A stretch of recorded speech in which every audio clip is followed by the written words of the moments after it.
అర్వతలేమితో అక్రమ కేసులు. ఇక చూడు, అర్వతలేమితో అక్రమ కేసులు బలంకరమైనటువంటి వార్త. పోలే అక్రమ కేసుల నిర్వహణకు బాధ్యులు ఎవరు?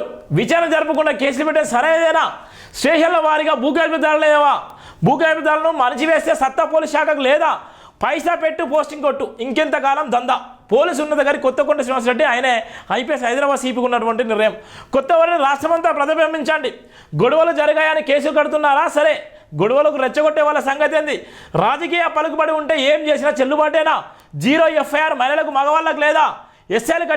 ఎస్ఐలు కట్టే కేసులతో కుస్తీలు పడుతున్న న్యాయమూర్తులు, న్యాయస్థానం శాసిస్తున్న అక్రమ కేసులు, గేటెడ్ హోదా కలిగిన సిఐలు కేసులు ఎందుకు కట్టడం లేదు? బడాబాబుల కేసులు న్యాయానికి సలహాలు, అక్రమ స్థిరాస్తుల సంపదకు బట్టి రౌడ్ షీట్స్ పీడియాట్స్ నమోదు చేయాలి. సామాన్య బాధితులను బలిగొంటున్న ఎస్ఐలు అక్రమ కేసులు, పోస్టింగ్ల ఉత్తర్వుల కోసం నాయకుల పైసలు దుబ్బుతున్నారా? గత పాలనంతా గిట్లనే పాడు చేశారు. నేడు అదే ధోరణి కొనసాగుతుంది. విచారించి కేసు కడతారా? కేసు పెట్టి విచారిస్తారా?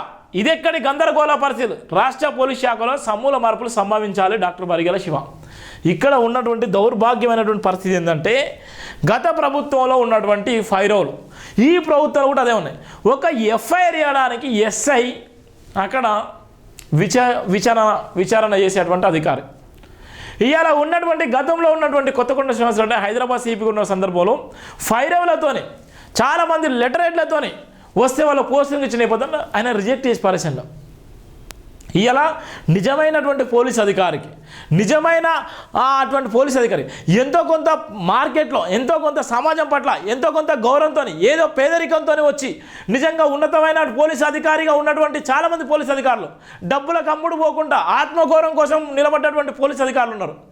వాళ్ళు ఏ ఫైరల్ లేకుండా వాళ్ళు ఉద్యోగం చేసే నేపథ్యంలో కొంతమంది నకిలీ పోలీసులు డబ్బులకు అమ్ముడు పోయి రాజకీయ నాయకుల దగ్గర ముడుపులు పెట్టి రాజకీయ నాయకుల అందమైన అమ్మాయిని ఎరవేసి ఇలా పదవులు తెచ్చుకున్న చాలామంది ఉన్నారు. మరి ఆ పదవులు ఇంకా కొనసాగుతున్నాయి. ఇవాళ ఉన్నటువంటి స్టేషన్ల వారీగా దందాలు, రౌడ్ షీట్స్, పీడీ యాక్టులు, గీడీ యాక్టులు పెట్టి ఇష్టానుసారంగా చేసి ఇలా పోలీసు ప్రతిష్టను కూడా దిగజార్చేటువంటి వ్యవస్థలో ఉన్న తర్వాత ఇవాళ 0 ఎఫ్ఐఆర్ ఆడోళ్ళకేనా లేకపోతే మొగోళ్ళకేనా, లేకపోతే ఎస్హెచ్ఓ అనేటువంటి వ్యక్తి, సిఐ అనే వ్యక్తి, గెజిటెడ్ ఉన్నటువంటి వ్యక్తి ఇవాళ ఎస్ఐ చేతిలో ఎఫ్ఐఆర్ ఇవ్వమని చెప్పేటువంటి దౌర్భాగ్యమైన పరిస్థితులు ఇవాళ ఎందుకు వచ్చినాయి? ఇలా పోలీసు వ్యవస్థ ఎందుకు దిగజారిపోతుంది? మరి దీని వెనుక రాజకీయ నాయకులు ఉంది. పోలీసు వ్యవస్థ బలంగా ఉంటే శాంతి భద్రతలు బలంగా ఉన్నట్టే. ఇలా శాంతి భద్రతలో విలగం కలిగేటువంటి పరిస్థితి ఉంటే ఇవాళ ఎక్కడికి పోవాలి? దీనికి అంతటి కారణం ఎవరు అంటే ఇవాళ అర్హతలేమి అక్రమ కేసులు ఏందనే ప్రధాన వార్త కూడా జైమిన్ దినపత్రికలు రాసిన నేపథ్యం ఉంది. రాష్ట్ర పోలీస్ శాఖల విచారణ జరపకుండా కేసులు కట్టడం న్యాయం కాని డాక్టర్ బరిగెల శివ అన్నారు. రాష్ట్రవ్యాప్తంగా పోలీస్ శాఖల విస్తృతమైన మార్పులు జరగనున్నారు. గత ప్రభుత్వ అక్రమ పోలీస్ సిద్ధాంతాలన్నీ నేడు కాంగ్రెస్ ప్రభుత్వం కొనసాగినప్పట్లా రాష్ట్రవ్యాప్తంగా సామాన్య ప్రజలు రక్షణ లేకుండా పోతున్నారు.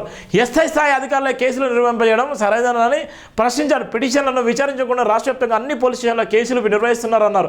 1 నుండి 3 కేసుల వరకు అక్రమ కేసులు బనాయించిన అధికారులను పోలీసు ఉద్యోగులకు వెళ్ళి శాశ్వతంగా తొలగించి చట్టం తెలంగాణ కాంగ్రెస్ ప్రభుత్వం తీసుకురావాలన్నారు. అధికార అహంతో అడ్డు లేకుండా కట్టబడుతున్న అక్రమ కేసులన్నీ విపరీతంగా పెరుగుతున్నాయన్నారు. అందులో భాగంగా పైసలు ఉన్నోళ్ళకు ఒక రకమైన న్యాయం, పలుకుబడి ఉన్నోళ్ళకు మరో రకమైన న్యాయం జరుగుతుందని, దానివల్ల ఎటు తెలుసుకోలేక బాధపడుతున్నటువంటి సామాన్య ప్రజలు తీవ్ర అన్యాయం జరుగుతుందన్నారు. రాష్ట్రవ్యాప్తంగా సామాన్యుల రక్షణ కోసం పోలీస్ స్టేషన్లు ఆశ్రయించి ఆనవాయితీ కలదన్నారు. రాజకీయ నాయకులు అండ ఉంటే ఏం చేసినా మాపేనంటూ స్టేషన్ల వారీగా నిర్వహించబడుతున్న కేసుల ఆధారాలు వెల్లడిస్తున్నాయి అన్నారు. పైసలు ఉన్నోళ్ళ కేసులో వాస్తవ నేరం దాగుతున్నప్పటికీ నెలల పాటు చేతులు దులిపేసుకుంటున్నారన్నారు. ఈ రకంగా పలుకుబడి పైసా ఉన్నోళ్లకు ఒక రకమైన ఎఫ్ఐఆర్లు ఆ మర్యాద, ఆ 2 లేనోళ్లకు మరో రకమైన మర్యాదలు, భయంకరమైనటువంటి దౌర్భాగ్యమైనటువంటి పరిస్థితులు మనం చూస్తున్నామంటే ఎంత దారుణంగా ఉందో, ఎంత బలంగా ఉందో మనం చూస్తున్నాం. ఇంత దారుణమైనటువంటి దౌర్భాగ్యమైనటువంటి నికృష్టపు ఆలోచన కలిగినటువంటి ఈ యంత్రాంగం ఎప్పుడు మారుతుంది? ఈ యంత్రాంగం ఎప్పుడు మారుతుంది? ఈ యంత్రాంగానికి ఎప్పుడు డబ్బులు వస్తాయి? ఏమైపోతుంది? ఇంత దారుణమైనటువంటి నేపథ్యం అయితే మనం చూస్తున్నాం.